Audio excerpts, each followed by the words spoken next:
भारत अपनी उच्च तेल परिशोधन क्षमता के बूते तैयार पेट्रोलियम उत्पाद का बड़ा निर्यातक देश बनकर उभर रहा है। निर्यात गंतव्य देशों की सूची में स्पेन, फ्रांस के बाद मॉरिशस भी जुड़ गया है। इटली, तंजानिया, जॉर्डन जैसे देशों ने भी आयात बढ़ा दिया है। भू राजनीतिक संकट और ऊर्जा आपूर्ति में उथल पुथल के बीच भारतीय रिफाइनरियों की तकनीकी व शोधन क्षमता दुनिया भर में सराही जाती है। हाल ही में प्रधानमंत्री नरेंद्र मोदी ने भी कहा था कि 2026 से 2030 के बीच वैश्विक रिफाइनिंग क्षमता विस्तार में भारत की प्रमुख हिस्सेदारी होगी। भारत की रणनीति है कि तमाम देशों से प्रतिस्पर्धी कीमत पर कच्चा तेल लेकर उससे पेट्रोलियम उत्पाद तैयार कर निर्यात किया जाए ताकि नए बाजारों में अपनी पकड़ बढ़ाई जा सके। हाल में भारत और मॉरिशस के बीच 5 साल का ईंधन आपूर्ति समझौता हुआ है। इसके तहत भारत मॉरिशस को पेट्रोल, हाई स्पीड डीजल और एविएशन टरबाइन फ्यूल निर्यात करेगा। भारत पहले से ही श्रीलंका, नेपाल और भूटान की पेट्रोलियम उत्पादों की आपूर्ति कर रहा है। भारत अमेरिकी दबाव को नज़रअंदाज कर रूस से कच्चा तेल खरीद रहा है। वहीं अब यूक्रेन युद्ध के चलते ऐसी स्थिति हो गई कि रूस को खुद भारत से तैयार ईंधन मंगाना पड़ रहा है। Singapore, Jordan, Sri Lanka, Netherland, UAE, America और ऑस्ट्रेलिया, तंजानिया और पूर्वी पश्चिमी अफ्रीका के कई अन्य देश भी भारत से आयात कर रहे हैं। पेट्रोलियम उत्पादों के निर्यात में पिछले साल जुलाई के मुकाबले इस साल जुलाई में 67.64 की बढ़ोतरी हुई है।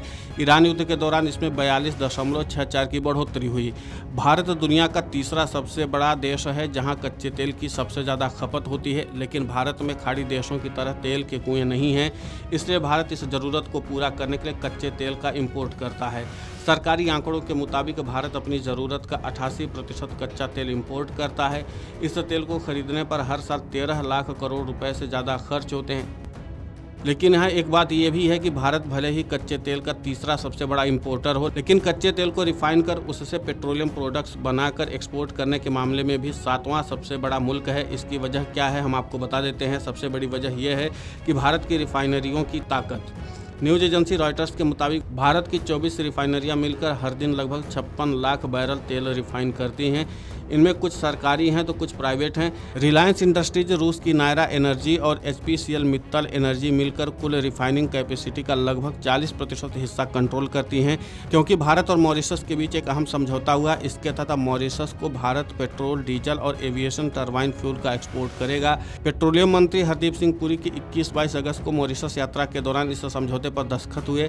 इस समझौते के तहत भारत की सरकारी तेल company Indian oil corporation Bharat अगले 5 साल तक मॉरिशस की पेट्रोल, डीजल और एटीएफ की ज़रूरत को पूरा करेगा। यह समझौता आईओसी और मॉरिशस की स्टेट ट्रेडिंग कॉरपोरेशन के बीच हुआ है। ये एक लॉन्ग टर्म समझौता है। इतना ही नहीं, ये भारत की किसी सरकारी तेल कंपनी का साउथ एशिया के बाहर हुआ पहला लॉन्ग टर्म समझौता है। Video desk amarujala.com। इसी प्रकार की वीडियोस देखने के लिए हमें सब्सक्राइब करना ना भूलें और एस्ट्रोलॉजी से जुड़ी लेटेस्ट जानकारी के लिए डाउनलोड करें माई ज्योतिष ऐप।